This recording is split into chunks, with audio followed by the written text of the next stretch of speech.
tokola sy tokovavy ankafaliana indray no hitsidiako ny tokantranonareo amin'ity alina ity alina izay anarahanareo indray ny fandarana Sahila zao eto amin'ny MBS TV eo ihany koa ny MBS radio ary ny tambazotra tserasera anarahanareo an'izany rehetra maneran-tany. Androany dia ny tenako irery no miaraka aminareo tao anatin'ity fandarana ity satria dia tsy eto ny namana mpanolotsaina Lilira Farala no ny namoizany ny rafozany amin'ny anaran'ny mpanaraka ny fandarana Sahila zao no anamafisako ny fitondrana ny teny fampiarezana sy fampiononana ho an'ny namana Lilira Farala mivady sy ny ankohonany ary ny fianakaviany manontolo. Makahery ihany koa an'ireo malagasy izay namoy avana no ny zava-nisy tany Ikongo ho resahantsika ao anatin'ny fandarana rehefa avy eo zany tranga izany. Anahoana kosa indray ny endriky ny fandarantsika amin'ity androany alina ity toy ny mahazatra dia andray vahiny sika rehefa avy eo ny vahintsika androany dia iada filohan'ny FLN na ny Front de Libération Nationale. Mialohan'izany araky ny nampanatenainay ny herinandro lasa teo dia hitatitra kely amintsika aloha ny tenako ny ako ny fivoriana tsy ara-potoana izay natrehanay mpanolotsaina ny tanàna Antananarivo ny andro ny omaly. Fivoriana tsy ara-potoana izay akoatra ny fahamaroan'ireo lahadinika nodiniana izay niisa 520 be izao dia niresahana indray mikasika ny fanomezan-dalana ny taxi moto iasa malalaka eto Andrenivohitra ka nangatana taminay mpanolotsaina dia ny hoe ekena sa tsy izany fanomezan-dalana izany. Indray hoy aho satria isika mpanara-baovao rehetra dia efa mahafantatra tsara ny vaovao fa efa nolavinay mpanolotsaina ny tanàna Antananarivo tamin'ny isa mavesatra dia mavesatra izany lahadinika izany tamin'ny volana Aogositra 2024 naverina naroso teo anatranay olom-boafidy anefa ity lahadinika ity omaly satria dia nolazaina fa hoe miabetsaka hono ireo misehatra ao anatin'izany fitaterana amin'ny kodiaran-droa izany. Ny zava-misy anefa dia nanotsipahanay aza izany tamin'ny taondasa dia nolazainy teo anivon'ny CUA fa tsy afaka ataony manasazy satria hono tsy nandray fanapahana mikasika ny fanasaziana izahay mpanolotsaina na de tsy nandany an'izany aza. Raha ny lojika izany dia tokony ilay ambaran'izy ireo fa fepetra fanasaziana no tokony nalefa nolaninay mpanolotsaina. Fa dia gaga moa zany ny tenanay rehetra fa dia ilay lahadinika momba ny fanekenana tsy ny taxi moto mihitsy no naverina teo anatrehanay mpanolotsaina satria hono hoe BDB ireo manao an'io asa io ka tokony hamoronana asa. Kanefa zany raha mirongatra izany ilay sehatra tsy manara-dalàna dia no ilay tsy fandraisana fepetra sy fandraisana andraikitra mifanaraka amin'ilay fanapahana izay no raisin'ny mpanolotsaina an-tanàna Antananarivo. Talohan'ny nirosona tamin'ny fifidianana omaly dia niteny ny filohan'ny filan-kevitra hoe ralany ity lahadinika ity dia atsangatsika hoy izy ny comité tripartite ary ho atao article 2 ao anatin'ilay délibération izany. Tsy lany ihany anefa ilay izy dia mipetraka zany ny fanontaniana hoe sanatria ve amerina n'ilay rediredy indray ny mpanatanteraka ny amin'ny hoe tsy afaka saziana ireo manao fitaterana tsy manara-dalàna satria tsy nandray fanapahana mandrara ny eo anivon'ny mpanolotsaina ny tanàna. Ny teniko zany eto dia ny hoe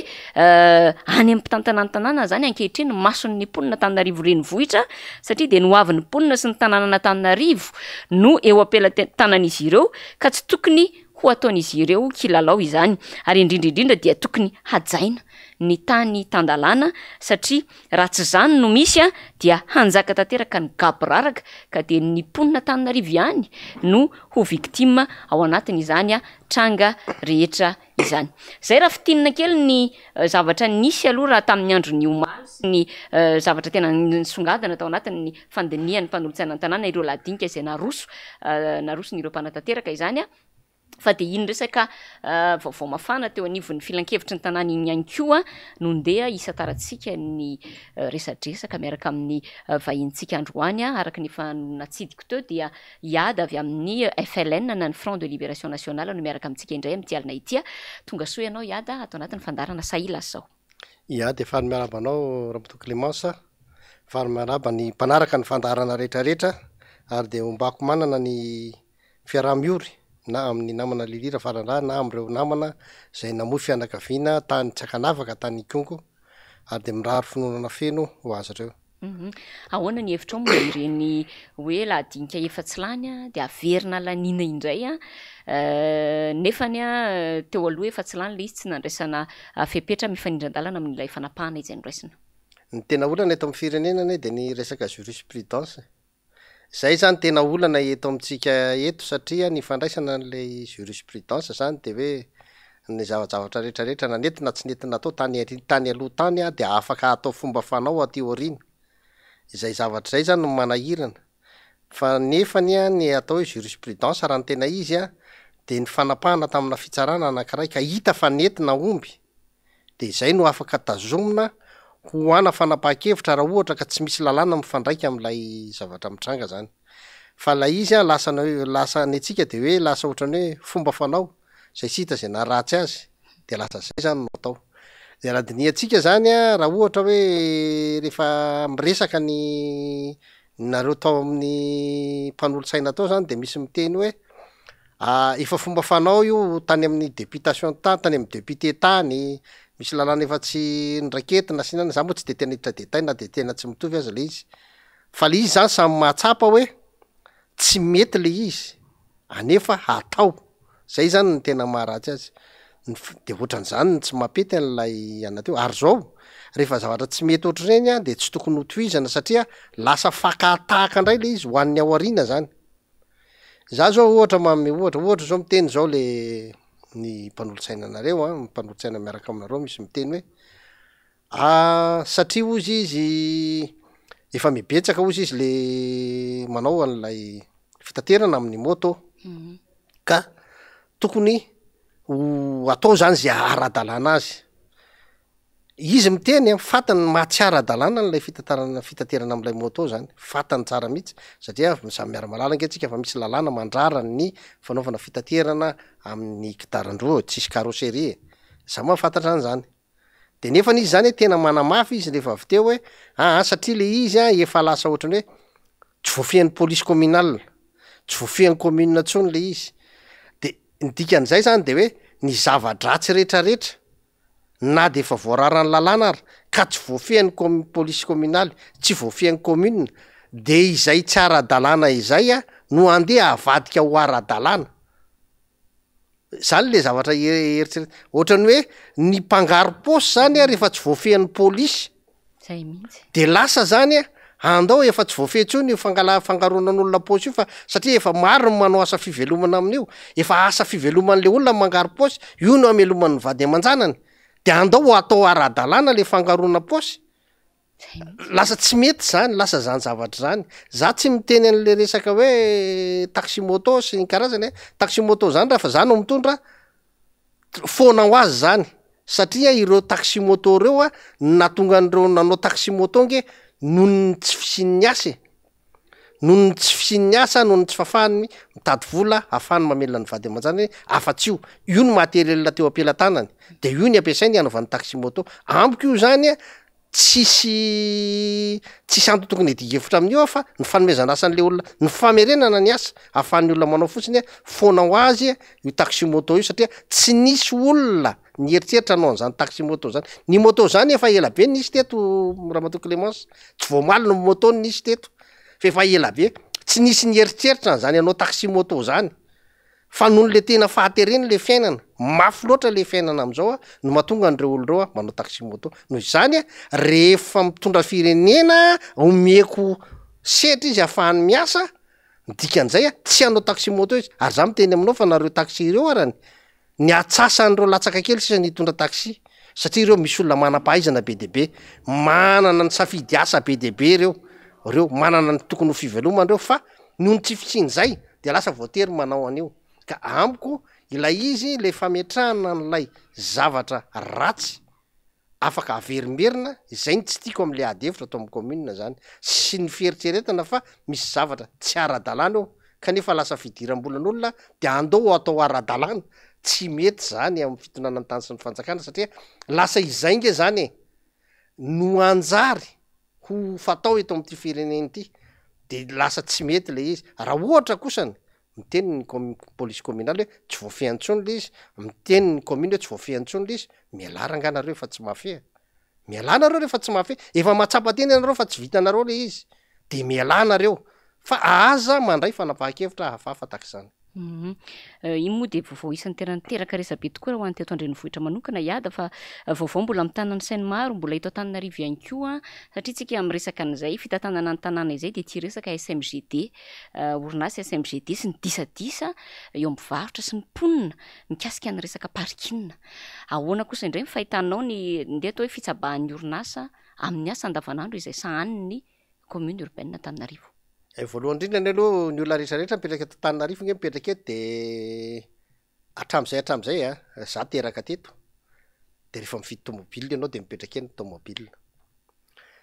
Tsy nisy mihitsy zany filazana raha nisy filazana napetraka ny commune hoe zay olona rehetra mividy tomobile de tsy maintsy manana garage. Zay hafa zay hoe ny olona rehetra mividy tomobile de tsy maintsy manana toerana hametrahany ny tomobile ny vao afaka ivarotany concessionnaire tomobile resaka hafa zay tena ekeko zay fa io rehefa mividy tomobile ianao mividy fananany ianao tomobile anao de mipetraka eny rehetrarehetra eny zay aloha zany teto Antananarivo fiainana ny ainana hatram'izay zay droit acquis filazan'zay zany ekeny lalàna zany satria efa antonany maro no ny ainana tam'zany izy rehetrarehetra raha hiala am'zany hanala am'zany ny commune misy fepetra tokony arahana ary misy fotoana tokony apetraka misy fampidiniana mazava alohan'ny andraisana fanapaha-kevitra fa zay aloha faharoa ny resaka le orinasa rehetrarehetra zany tediavin'ny commune ho ampiasaina ny resahako ny fitantanana ny tanàna Antananarivo na ny fitantanana ny commune na ny fitantanana mihitsy ny resaka momba ny utilité publique rehetrarehetra ny zavatra ampiasain'ny vahoaka rehetrarehetra ny filain'ny vahoaka andavanandro rehetrarehetra tantan'ny commune na ny fanjakana mihitsy de reny tsy natokana zany atao isina fidiram-bola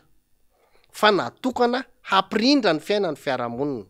zany hoe tantan'ny commune reny mba hampirindra ny fiainan'ny fiarahamonina zany hoe tsy natao mihitsy reny homena orinasa ho tantany eny hahafahan'lay orinasa mivelona sy mampiasapiasa ao aminy raha resaka piasa ny tsy ananan'ny commune afaka mampiditra piasa foana ary commune raha ny piasa misy tsy miasa lazay na misy faritra be loatra mety hiteny ny commune araka reny filazany reny hoe misy traikefa tsy ananan'lay piasan'ny commune ilaina am'lay asa de nidikan'zany amiko ilay fomba ny rekritiavana n'lay piasan'ny commune mihitsy ny tsy nety satria ilay traikefa ilaina am'lay asa no tokony ahafahana mandray azy miasa fa tsy hoe de tangorona be fotsiny eo izy azadiny fa piasan'ny commune de volam-bahoaka izay vahoaka no mandony karamany dikan'zany zany zay de anisan'ny olona tsy mba manaiky an'zany hoe misy olona tsy mahininna de ampiasainao karamainao eo fa rehefa tsy hainy le asa tokony andreketany de aleo izy roana de solo-piasa vaovao fa aza mena privé zany ny fitantanana satria zany de fana prestation zany vola amboniny zany karama amboniny dépense amboniny hoan'ny vahoaka zany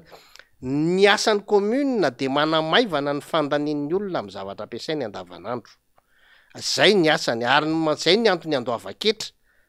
fa tsy hoe manao maimaimpona tsy reo olo reo ngeny manao an'io fa karamainy reo fa manana an'le ataontsika hoe finiavana izy hitantana ny tanàna Antananarivo de zay no hoe antony hoe isafidianana azy ifidianana azy fa rehefa aveo izy lasa ohatrany hoe le fitediavam-bola ndray ny zava-dehibe tsy zay mihitsy le amin'ny commune fa nareo fotsiny rehefa manaiky hoe tsy vitanareo le izy de aleo nareo no mijanona fa tsy apitapitaina am'lay fampitantanana olonafa fampitantanana orinasa zay manahirana anao no miresaka azy rehefa aveo satria tena mpitantana orinasa mahafantatra tsara nge fa fidiram-bola zany fa tsisy hoe resaka hoe na fotsiny zany sisin-dalana Antananarivo ve de lasa ofaina nefa ny lalana natao an'ny tomobile ny arabe misy ny tomobile mandeha misy ny tomobile mijanona eny amin'ny arabe fa tsy hoe rehefa mijanona eny ianao de lasa mandoa vola zany tsy zany ny fampiasana ny arabe zany efa any amin'ny taxe routier no akana ny vola tokony hanefana ny zavatra rehetrarehetra ataonao eny amin'ny arabe eny zany zavatra zany tsy tena miteny mahitsiny hoe tsy le tsy fahaizana mitantana mihitsy zany le tsy fahalalana n'le izy ngamba tsy fantatra fa tokony hiverina hianatra hitantana commune mihitsy le olona raha ohatra ka ohatr'zany no ataony ary misy fanapaha-kevitra manahirana ndraindray mijery azy zay maika zao za tena mijeriny eo am'izay maika eo a zako ela mihitsy nipetraka teo ambonina teo mahita an'izay maika foana ary anisampinambary am'izay maika ako fa tsy zay maika am'izao fa zay maika tamin'ny endriny taloha misy finanana ivary teo am'izay maika teo teo amin'ny numéro 4 nisy any rafredy mpivarotra lokosoa de rehefa namboarina zany lay zay maika vita tsara de zay mieritreritra satria zay e rehefa nasainao ny kisaka izy de amboarinao le toerana de tokony hiveriny eo am'le toerana izy zay mihitsy tsy niveriny eo am'le toerana ntsony rafredy fa miverina ry anaty krihatra alabe ary tena ary amle sady maimbo masiso ny krihatra maizina be tary zany aloha eo ihany hoe noho ny fandaminana fa zao ilay box anisan'ny rafredy tamin'ny androny rafredy taloha ataotsika eo am 2 mètres sur 2 mètres 2 mètres sur 3 mètres eo anankiroa le aty am devant aty zao a lasa anoany amin'ny 4 mètres sur 6 mètres any anankiray de misy fivarotana anankiray eo aloha eo box roa olona ray zany any am 12 mètres sur 6 mètres any zany le mpivaribary rehetrarehetra teo zany nyasorona teo dolidoly a de nampidirana mpanakary anankiray varotra charcuterie tsy anao le mivarotra charcuterie ny problème amiko fa lay fomana nomezana nao an'lay toerana satria toerana natao ivelomana fianakaviana maro ny teo de nefa lasa ianao rery noho ny fananana volo zany amiko zany tokony hojereny zany fa za tsy manaiky mihitsy ny saiko hoe tsy isy corruption zany zavatra zany ary tsy mety ny hoe fanalana olona eo amina toerana anankiray a tsy olona ray fa olona be deabe amy toerana ray a de aveo ametrahana olona ray mananambola be de zany ny mazo miseho eo tsy mety zany de le box aty aloha mbola misy tsy misokatra satria mety tsy takatra le olona le anomanao an'lay vary mitsangana zany fa le izy ny tokony izy rehefa namboarinao le toerana de averina amin'ny endriny teo aloha fa tsara tare fotsiny de miverina am'le toerana daholo lay mpivarotra rehetrarehetra za miteny aminao fa hatramin'ny nanamboarana an'izay maika zao miverina mikatona indray le finanambary rehetrarehetra reo satria misy fanamboarana hafa atao indray ambolany zany anefa andreo tsy maintsy mivelona mampiasapiasa fa ny communenareo tsy mahafantatra zay hoe tombontsoan'lay vahoaka am'zany zany hoe anatin'ny fahasairanana le vahoaka de mbola ampiretina ihany nefa lazaina fa fanomezana asany tsy anasa koa le fanaovana n'lay taxi etsenany taxi moto etsenany ety misy zavatra contradictoire be zany le tapahanareo amy commune za tena mahita mihitsy ary miresaka fanapahany ianao hoe ny tapahanay de ny zavatra ny tapahany atao tokoa raha mikasika an'izay maika de hoe fametrahana n'ireo mpivarotra amy toerany a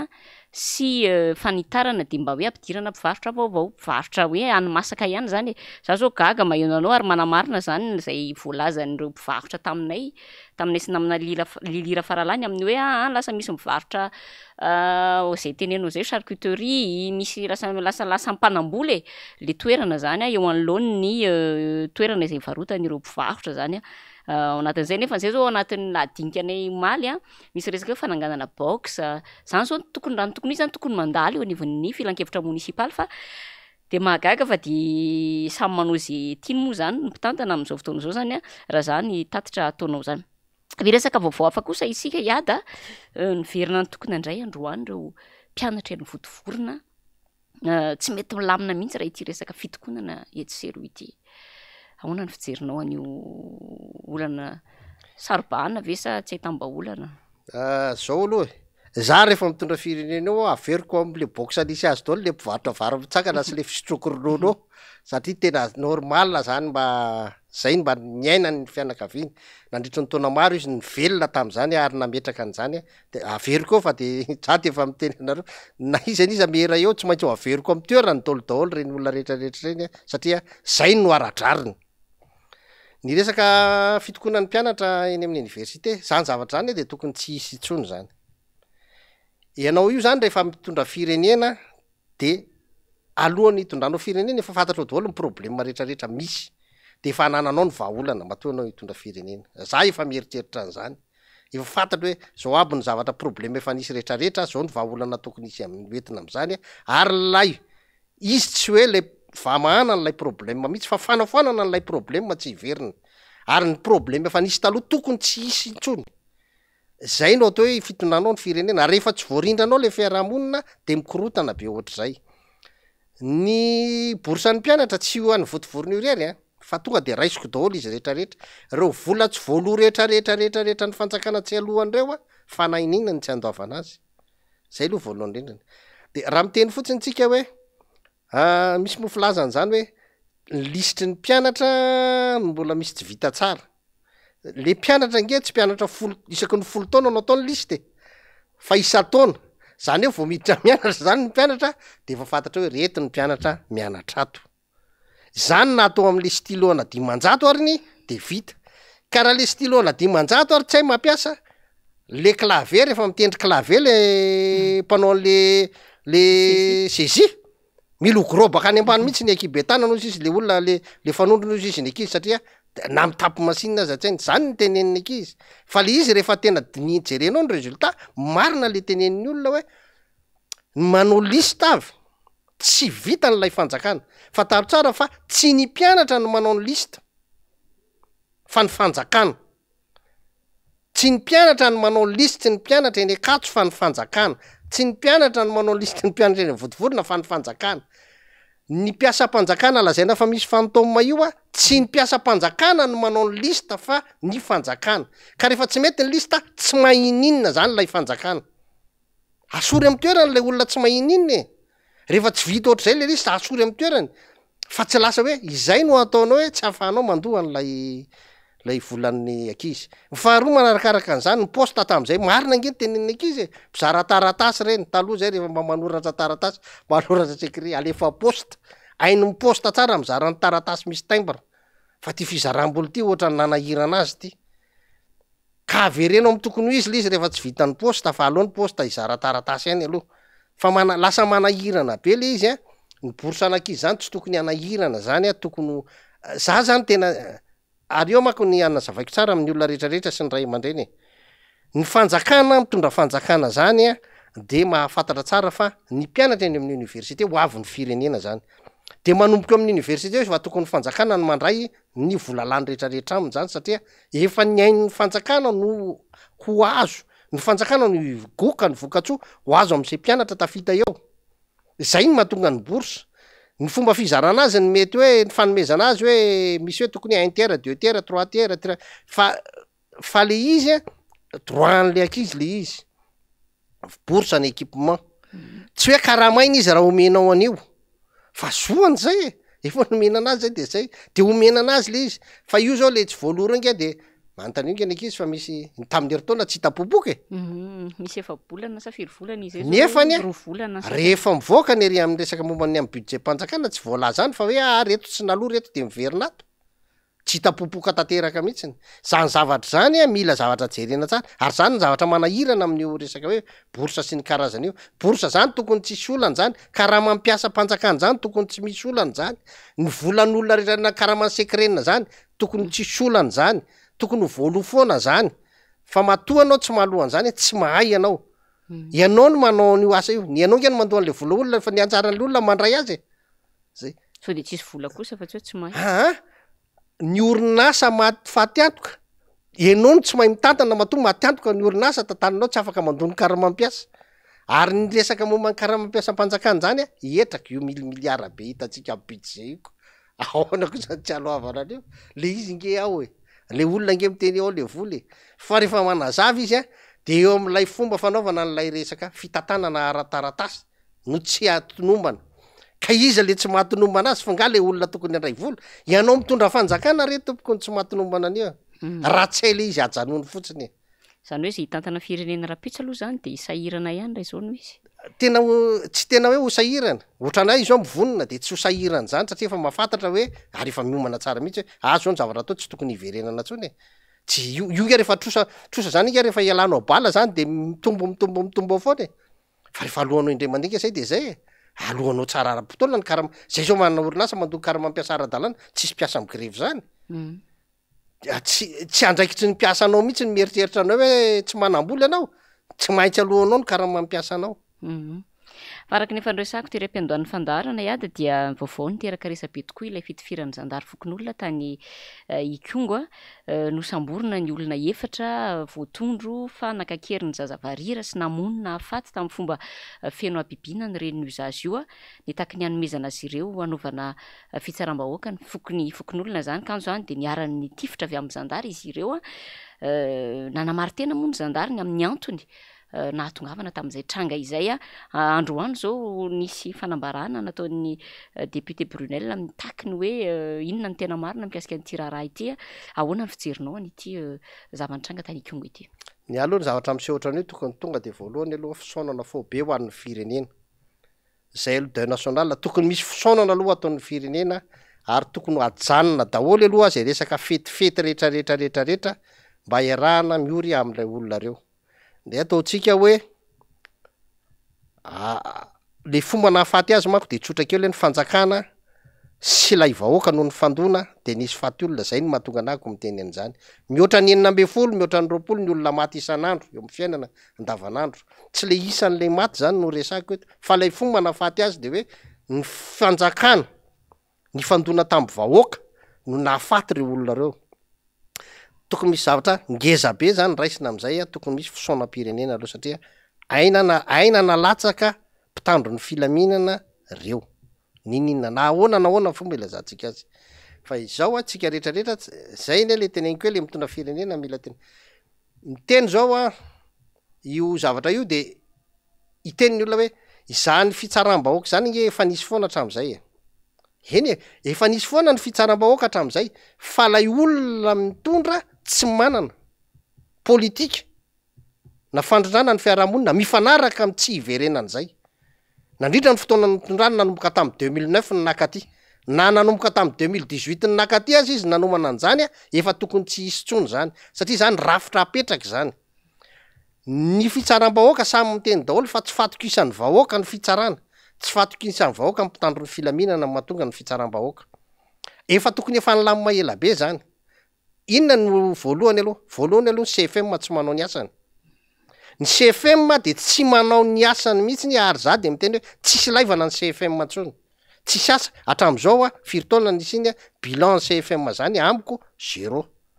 Tsisy mihitsy ny zava-vita ny CFM satria ny olona efa isan'andro mihitsy ny fitsaram-bahoaka de tokony efa nisy zany zavatra nataony ny CFM tam'izay. Fa tsy hoe zao ny CFM vao miteny hoe tokony nisy fanabeazana ny éducation civique natao tamin'ny olona. Efa tokony nataonareo ela be zany raha ohatra nareo ka tena nanana an'zany finiavana zany. Fa zao efa bilan ny asanareo izao zava-mitranga zao 0 firy taona nisy nareo misy mihitsy ny mpitandro ny filaminana sy mivahoaka tsy mifampatoky de mifamono. Lay rafitra mihitsy ny lasa tsy mifanaiky am'lay rafitra tsony lay olona satria efa itsika rehetrarehetra mahita hoe le vahoaka kosa mahita isan'andro olona meloka de lasa any de miverina eo amin'ny fiarahamonina. Farafahakeliny ny mesura tokony raisiny fitsarana de hoe nanavotsiny azy le olona de nataony sestany tsy mahazo miverina am'lay toerana nisy azy tsony. Zany zao anisan'ny zavatra kely indrindra zany. Fa tsy mety zany nefa tsy tena hoe zany fa hoe ny asan'ny mpitandro ny filaminana de manao izay atokisan'ny vahoaka azy. Zay. Rehefa ohatra tsy hainao ny manao zay atonga ny vahoaka hanana fitokisany aminao de lasa ianao ndray ny fahavalony ohatran'io. Za tsy mametsiny an'lay gendarme miala entre guillemets kely le soldat any any toerana zany. Fa le izy mihitsy le fanapahana aty ambony mihitsy tsy misy politika satria ny seginge de milaza zany manahirana ianareo rehetra reo de nampiasa anay daholo. Tamin'ny rehefa nisy korotana tery amin'ny Magro zany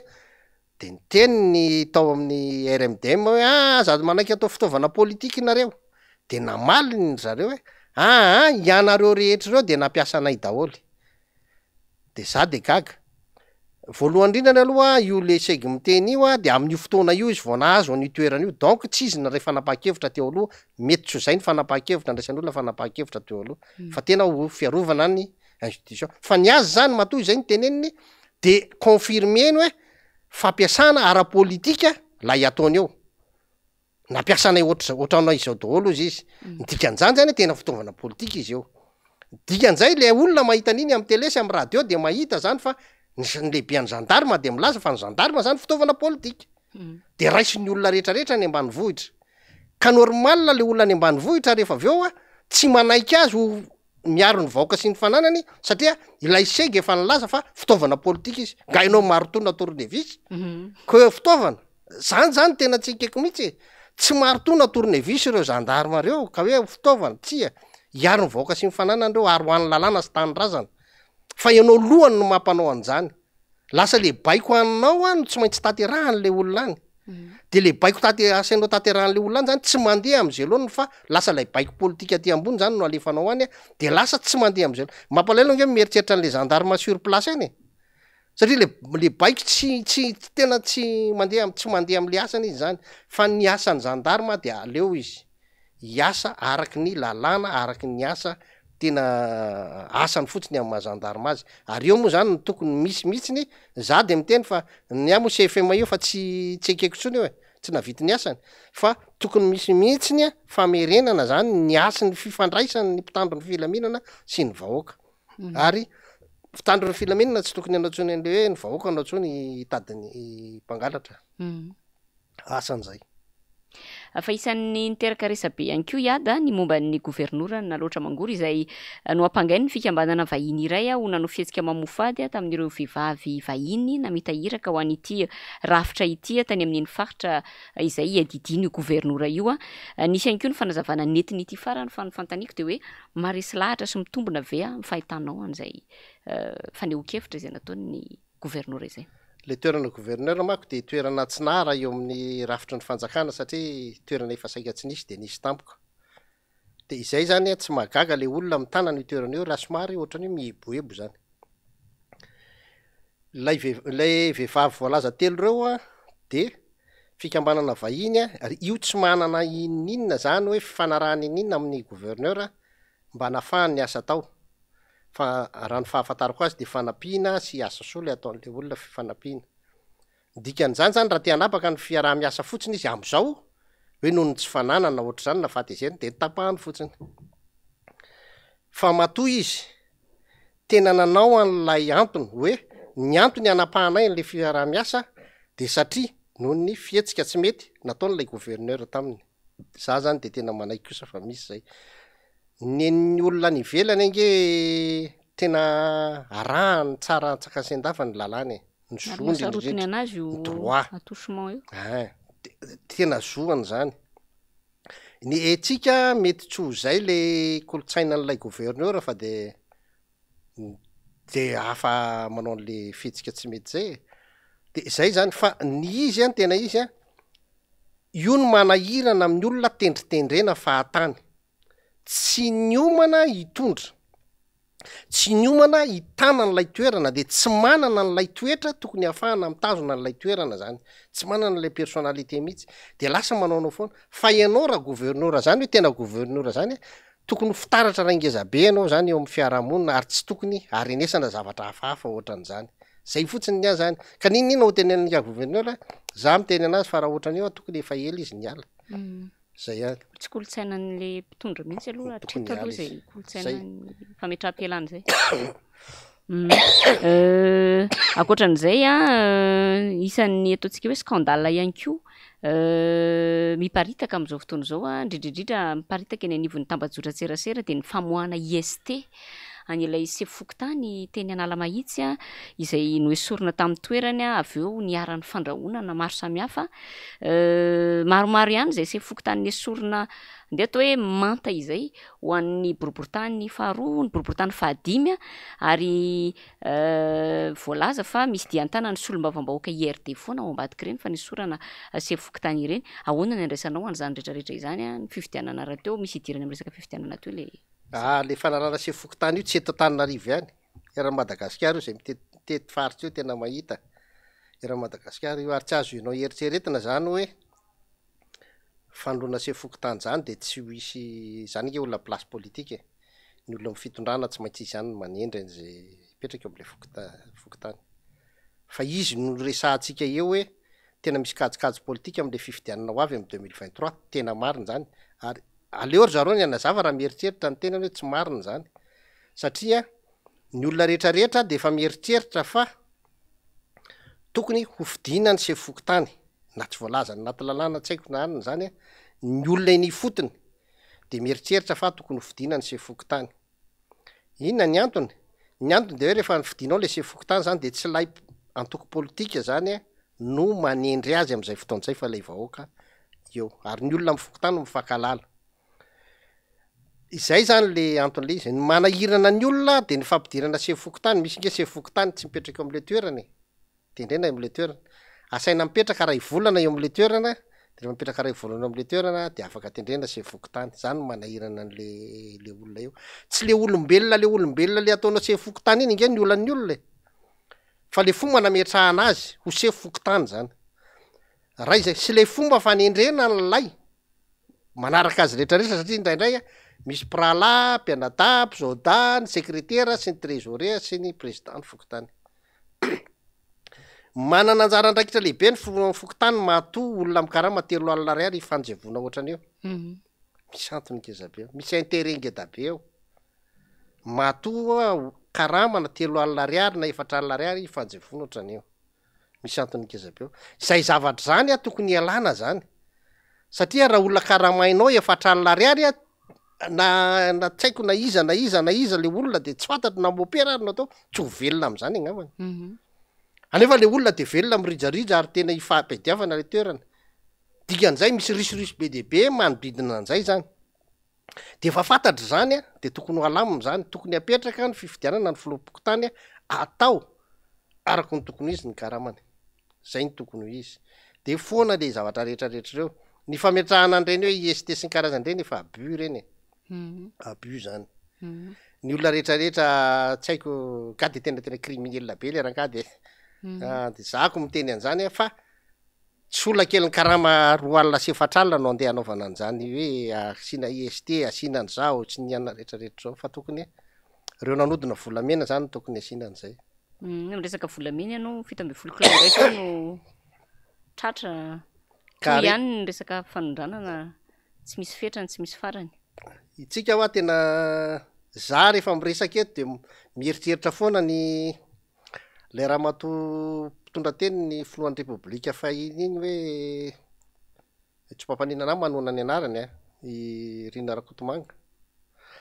izy de nyteny hoe tsy tokony resahana le virgule kely tam'le volamena very fa le 10 tonnes ny tokony resahana de za zany tena manaiky ny teneniny mahitsy hoe tena tokony le 10 tonnes ny resahana ireny volamena kely reny matoa reny tratra de misy manotsana ny filazan'ny tanora azy na tsy naloa ekolazy de ary efa tsy mamela de anina ohatran'izany de 17 kilo de tratra kely eo fa le izy tsika rehetrarehetra samy mahafantatra fa anjatony kilao izy izy ny arabo ny tonga ny avy Madagasikara ny any Dubai milaza 200 kilo ny nareo tonga teny amin'ny Madagasikara sosony zao fa inona ny fanapa-kevitra andraisan'ny fanjakana am'ireny zany ane manahirana be ain'ny fanjakana tsara no manenjika ny olona mpanondrana volamena nde ataoko hoe fa nandoa etra nandoa ny fombafomba rehetrarehetra fa mety fotsiny lay mpanondrana volamena ara-dalàna reo tsy nanao re patrimoine de devise fa tena hain'ny fanjakana ny maniry an'ireo tena maniry an'ireo mafy de mafy fa tsy hain'ny fanjakana ny manenjika le olona manondrana tsokosoko zany ny manahirana am' resaka volamena eto amitsika zany nge mampahatra atsika zany lasa mivoaka fotsiny ianao raha eritreritra ianao fa ny vahiny no anampy anao mba tsy voahany volamena antsokosoko eto Madagasikara de ame fitaovana be deabe anao izy laingy zany tena laingy zany za ndray raha miteny hoe le fitaovana omeny io hoe mahita volamena mivoaka antsokosoko mety tena tsy mahita mihitsy io fa fampanantenananao fotsiny zany ny zavatra miseho eto amitsika eto zany tsy tokony mihitsy zany tsika mionona amina zavatra ohatran'izany fa tokony miasa ankitsi-po mihitsy ny malagasy de tena mijery hoe tena mijery amin'ny maso tsy mila an'ireny masinina be reny tena savaina mihitsy ny anna rehetrarehetra de jerena de be deabe nge reny tenenina reny hoe misy harmonie tany sasa moa vao tenenina fotsiny hoe etikety fotsiny de efa manahirana zany tsy tokony zany no fiainana eto tokony honety izy zako raha zako ny amy toerana de tokony tsy manina mihitsy borano eo le entana de mazafa de famporototy isan'ny fampanantenan'ny filoham-pirenena raha ty resaka arenan-kibony tany ny volamena indrindrindrindra le resaka hoe fametrahana le comptoir de l'or inona ny mety antony mahatonga ny fitondram-panjakana tsy miroso amin'ny fametrahana an'izay raha ny hevitrao manokana vahaolana tokoa ve zay raha ohatra ka hoe zay no ampiarina le resaka comptoir de l'or nge le fomba fitantanana le zavatra atao nge eto amitsika ny manahirana za zao raha miteny androany hoe tokony atao comptoir de l'or de iny mety ataon'lay mpitondra fa any amy tsy falehany mihitsy le izy ame ohatra anao zao ohatra ny hoe fitantanana volamena afaka atao Madagasikara am'le fitrandrana rehetrarehetra atao io vitany atao Madagasikara ny manana purité 99% ny lingot d'or zany hoe le purité le hoe fahadiovany 99% zany a tena vita eto le am'le fandrendrehana azy le mahatonga an'le izy am'izay rehefa aveo le resahantsika hoe tsy afaka atao hormoné le izy de mbola misy le fijerenan'le kipitsipitsiny hoe tsy nisy fampiasana zazakely tsy nisy fanaovana asa anterivozina sy hoe nisy etraradalàna sy zavatra be de be ohatr' zany iny zany le hoe andefasana azy diovina any ivelany any fa ny volamena eto amitsika na tsy ny fanjakana ary ny tatana azo atao tsara ny mitahiry volamena mitazona volamena atao hors de garantie ohatran'izany daholo ary ny ataon'ny firenena ny hors de garantie farany tsotra indrindra no ataosika mametraka toerana anankiray anasinan'le oro de reo oro reo zany anjaran'io fitehirizana azy io tsy ho teneniko hoe banky na inona ny anarany fa zay ilazantsika azy anjarany no mikarakara minégocie am'ireo olona manana an'ireo ataontsika hoe sur liquidité eto Madagasikara ny sur liquidité zany de ohatrany ohatra zao hoe ianao zao manana 1 milliard tsy miasa mihitsy isa-taona de sur liquidité zay afaka resako zany ianao hoe io 1 milliard anao io alao ataoko lingot d'or ato inona ny tombontsoanao teneniko aminao ny tombontsoanao hoe ny 1 milliard raha tazominao vola afaka herintaona de mety tsy azo ny zavatra azony tamin'ity taona ity tsony zany hoe raha nahazo vary 10 tonnes ny 1 milliard anao tamin'ity taona ity amin'ny herintaona le 1 milliard anao any aminao fa mety 9 tonnes sisa ny azony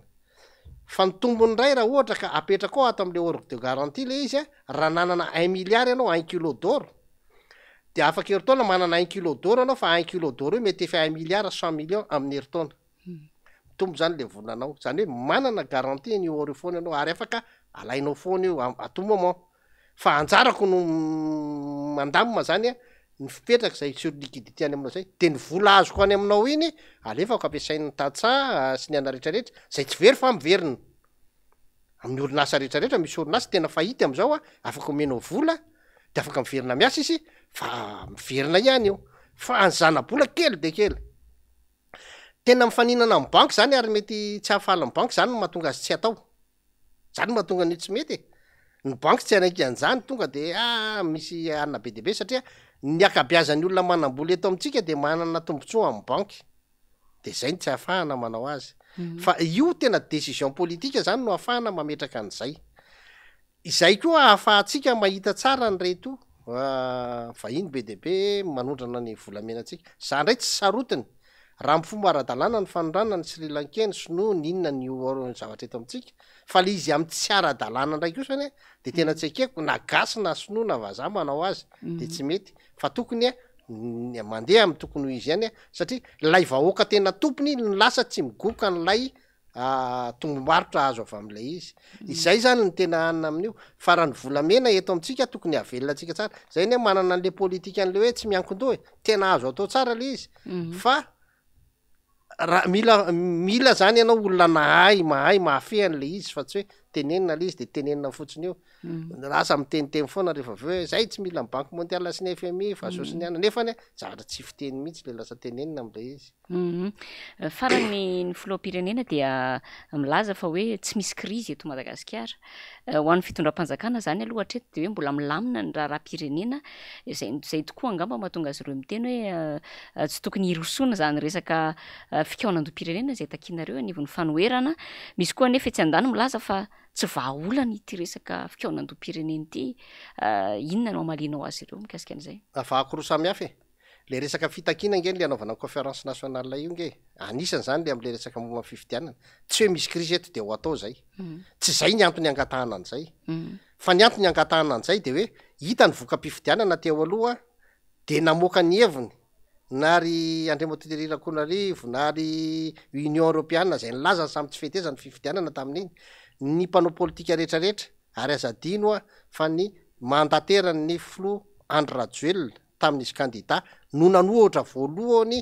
ny fomba fiasan'ny CENI tamin'ny fifidianana premier tour dikan'izany zany ny zavatra tsy nety ao de izay zavatra tsy mety amin'ny fifidianana zay tsy tokony hiverina am'izay fifidianana manaraka rehetra eo na rapitso na rafakapitso ataon'ny fifidianana na amin'ny 2023 zay le resaka momba an'iny zany misy indray ny conférence nationale resahana momba ny fahasairanana am'izao iny a resaka tokony ho taterahana am'izao zany manao ny fanjakana fa manao tsy inclusif ange le ataony fizy rery nefa izy mitady inclusivité ka tsy inclusif nataonao ka inona moa no ataonao ny saim-patatrao ihany no ataonao de efa tsy mandeha za tena manaiky raha miteny ny fanjakana hoe tsisy krizy eto e izy no mitondra ny tany sy ny fanjakana tsy misy krizy eto aminy fa izy zany a mitondra ny firenena ao anaty firenena tsy misy krizy a zao ny résultatny itsika miteny ange hoe misy krizy eto le résultatny tsy mety e krizy be ny ateraky le résultatny fa izy nanao anazy normal be ke ohatra ny olona nalala fanadinana ko vita ny examen vitako tsara antory dada ozy izy verina vany 0 sur 20 notiny zay le ataon'io de miteny izy tsisy krizy tena miteny izy tsisy krizy satria io farafahaizany aza diny kosa fa izy nge fa miteny ary teneniko tsara mihitsy ny pomban'ny flo Iandry Rajoelina na Iandry Rajoelina de miteny efa manao ny ainy tsy ho zavatra izy efa manao ny farafahaizany rehetrarehetra izy ka efa faratapony zava-bitany zany zao hitanao zao zay no mahatonga azy hoe tsisy krizy efa faratapony zava-bitany farafahaizany io asakasa koa raha mbola haka azy ianao fa io farafahaizany zao situation zao ny résultat tsara indrindra vitany zay ny ola zany hoe tsisy krizy izy mitsara ny tena miteny hoe tsisy krizy io ka ina ary no teneninao tsisy krizy io aminy fa ianao ndray mahita hoe tena krizy be le izy fa tsy mahin'iny re tsy tafavoakotsika tena matetitsika raha am'ty foany zay a zay nge no mahatonga ny mpanoatra miteny hoe misy krizy zao ary zako miteny mbola averiko amy mpitondra misy ty exemple foana laiko ny akademie militaire mahafinaritra amy manao ohatra azy satria ireo jejojejo rehefa miakanjo mahafinaritra be fiakanjon'ny akademie reo de nisy akademie militaire zany eo alohanao miakanjo izy satro ny tsara tare dao ny akanjo anao vandretrarehetra hatramy kiraro ninina tsisy tianao a fa tongilana le gradiny de tsy anjaran'ny mpanoatra mihitsy miteny an'ireo zavatra tsara rehetrarehetra reo ohatrany ianao raha mahita an'izany tsy anjaranao no miteny an'le olona hoe tsara ny kasiketinao tsara ny bokotra akanjonao tsara fa tonga de teneninao aminy mitongilana le gradinao le tsy mety teneninao hanitsiny tsy anao nge ny anitsy an'ilay gradin'le fa izy zay ny teneninao zay le hoe tsy mijery arina tava zay le ataon'ny mpanohitra miteny le zavatra tsy mety ka miteny hoe tsy mety io anjaran'lay olona no manitsy an'le gradiny na tsy manitsy azy fa le piteny fotsiny miteny hoe ianao fiarangaty tsy tenenina hoe mitongilana le izy mety avoavo ohatrazay fotsiny feo fa tsy afaka manao inona satria izy tompony izy tenany io tokony ahitsy io izy zany no tokony manitsy ny tenany ny mpitondra koa tokony ohatran'zany anjaran'ny mpanohitra no miteniny tsy mety rehetrarehetra fa izy manitsy fotsiny fa raha ohatra ka tiany mpitondra ny mpanohitra hanampy azy de ovainy aloha ny lalam-panorenana hoe mpanohatra de manampy mpitondra de zay ndray ary sakafo zay ka zay rehefa resakafo zay fa atreto aloha napetrany satria zany nanao ny lalam-panorenana io a ny mpanohitra de natao an'zay a hitsikera zay de mitsikerany tsy mety fa tsisy anam-potoana hitanisany zavatra mety io nge tsisy manohitra zavatra mety adala zay manohitra zavatra mety eo fa ny tsy mety any re olona toerina ny tsy mety a mitoerina mba hahafahan'lay olona manitsy ny diany tsy hitako zay zavatra maharatsy an'zany ary ny fanoerana tsy midika hoe rehefa manohatra anao de tokony hitondra olona ray tapitrisa etsy amy 13 mai tsia diso be zany fieritreretan'zany ny fanoerana de hoe rehefa manohatra anao a de tokony ayanitsy ny tenany ilay olona ny toerinao zay fotsiny ihany le izy de dikan'zany a raha izy zao zavatra ataotsika zao a zay tena miteny e tsisy le concertation inclusif zay ihany ny fanafodiny miara-midinika ny rehetrarehetra de mijery eo hoe ahoana ny fomba atao rehetrarehetra sy ny anina satria le izy nge tsy le hoe fiaraha-midinika hatram'izay nisy foana nisy foana ny fakakevitra be de be nefa natao a nisy foana fa ny olana tam'ireny raisiny de apriminy de zay tsy ampiasaina le izy raisiny de apriminy ary raha misy ampiasaina azany tsy hainy mampiasa azy le izy tsy le fandiniana azy no inclusive hoe jerevana fotsiny fa tokony hoe ity any raisina de miaraka de erahana rehefa miteny ianao erahana de erahana rehefa miteny ianao hoe ao ataonao rery de ataovy rery zay fotsiny nge le izy fa tsisy ihany fa tsy hoe androano miteny hoe maninona reo mpanohatra raha mba mamme sosikevitra rehefa anina otry ataovy conseiller le olona rehefa hitanao fa mety afaka hanoro sosikevitra anao fa aza tenena izy ianao mpanohatra de rehefa manome sosikevitra anao zany efa conseiller anao zany tsy mpanohatra tsony zany fa lasa tsy mety zany fa ianao zany mila fanapaha-kevitra mazava hoe ty olo ty a tiako an'olo hevitra de lasa conseiller anao le olona raha mazoto janona mpanohitra izy raha ohatra te hanohitra fotsiny ny mpanohitra nge de conseiller tsy mandray vola tsy mila vola fa tena manitsy tena za hatram'izay nitenenako tena izay ny tanjoko tokony anitsy ny diany ny fitondrana ary za tsy manana eritreritra hitondra fitondrana raha ohatra ka nahy daholony teo ya efa endrikendrika teny farany ihany zany teninao zany fa omeko 2 minitra ihany ianao amtinana vesa hoe itenenana zay mety mbola tsy voalaza nefa tianao ampitaina ampijery antsika amty alina ity ada za zany miteny amin'ny vahoaka malagasy miteny am'reo efa mitondra koa aloha voalohany indrindrany nareo le mitondra reo fantaro tsara fa hanamaivana ny fahasairana ny vahoaka hanamaivana ny fandanimbola ny vahoaka no antony hitantananareo ny fananana ioambonana fa tsy natao hitetavanareo vola na amezana hasa ny akama tsy zay ny faharoa manarakaraka an'izany ny fanjakana de manana andraikitra lehibe amin'ny fametrahana ny rafitra isin'ny asa haamora ny famoronan'ny olona asa amora ny fahatongava ny mpamatsy vola hiasa eto amintsika fa tsy tokony ho ny fanjakana indray no vato misakana na ireo lalàna petraka no vato misakana tsy ahafahan'ireo orinasa nareo olona ty ampiasa vola eto amin'ny firenena anjaran'ny fanjakana ny manamaivana izany tsy misy afa-tsy zany ihany no ataon'ny fanjakana fa ny mpamorona asa de tonga ho azy eo rehefa azony ilalovana tsara ny toerana ny mahatonga ny investisseur tsy tonga eto amintsika dia ratsy be ny garantie d'investissement eto amintsika ratsy tena faran'izay ratsy ary mampatahotra ary tena tsy afaka hiasana mihitsy satria na ny orinasa miasa eto am'izao aza orinasa malagasy de efa marobe no mikatona satria ratsy be le sehatra ifampifehezana eto amintsika akoatran'izay ny rindra ny fiarahamonina efa tena tsy mandeha araka ny tokony izy satria le mpamboly vary na mpanantenainao mpamboly artemisia efa tsy namboly vary tsony de lasa manafatra vary tsika de tsisy tokotaniny tsony no vary nefa le vary foto-tsakafo de manafatra vary tsika fa ny vola ividianana azy tompokony tsisy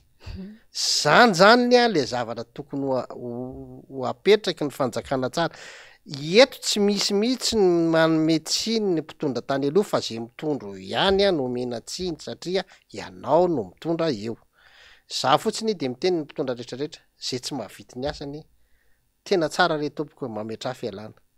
rehefa tsapanao fa tsy vitanao le izy mametra fialana fa manjary miteraka korotana eo amin'ny fiarahamonina le izy manjary miteraka famonoana amin'ny samy malagasy manjary miteraka fitsetsefana ary hoan'ny vahoaka de voalohany indrindra aloha de tsika vahoaka malagasy de mino an'Andriamanitra de matoky an'Andriamanitra fa tsy anarentsika foana izy zay aloha voalohany faharoa tsy maintsy miasa itsika tsy rairay avy miasa mitady vola itsika no mamelona ny ankonantsika itsika no mandony hofatrantsika ny jirotsika ka noho izany tsy tokony andefitra tsika am'izay antony rehetra misakana ny fahafahantsika mivelona amin'ny fomba mendrika sy ara-dalàna misaotra tampoka mankasitraka anao iada ny vahiny indray tato anatin'ny fandarana saila zao tamin'ity alina ity iada moa dia filohan'ny FLN na ny Front de Libération Nationale hatreto ny fotoana ny rahanay taminao tamin'ity alina ity ety ampamaranana lakotsiny tsy maintsy hitondra ny fisaorana ho an'ireo mpanolontsaina namana avy amin'ny antoko tiako Madagasikara sy ny mpanolontsaina anankiray izay tsy fantatra aloha ny anarany satria vato miafina hatrany nanaovana ny fifidianana aminay ao iada dia nafahana nanao ny nampandany ny tsi zany nijery ny mahasoa Antananarivo sy indrindrindrindra nitsinjo ny mponina Antananarivo sy ny hoaviny manoloana ny ndeha ataontsika hoe ny olana mety ateraka ary antenaina fa ateraky ty resaka fitaterana tsy manara-dalàna ity tsy eo amin'ny resaka fahasalamana fotsiny amin'ny resaka fifamezivezena amin'ny resaka fandriampahalemana sy amin'ny resaka zavatra maro be dehibe izay tsy iverenako tsony ny firesana zany fa diso fantatritsika loatra ka de isaorako hitondrako fisaorana mitafotafo eto ny mpanolotsaina avy amin'ny antokotiko Madagasikara sy ireo mpanolotsaina izay niara-nientana tao anatin'izany fiarovana ny sehatra manara-dalàna tsy andaniny fa indrindrindrindra fitsinjovana sy fiarovana ihany koa ny mponina miaina eto amin'ity renivohitra Madagasikara ity ankilany. Dia mankasitraka antsika rehetra ho eo teo nanaraka ny fandaharana hatramin'ny farany dia izay koa no entiko ametrahana ny mandra-peona ho antsika rehetra mametraka ny veloma ho amin'ny alarobia heriny indray. Mandra-peona ary tompoko.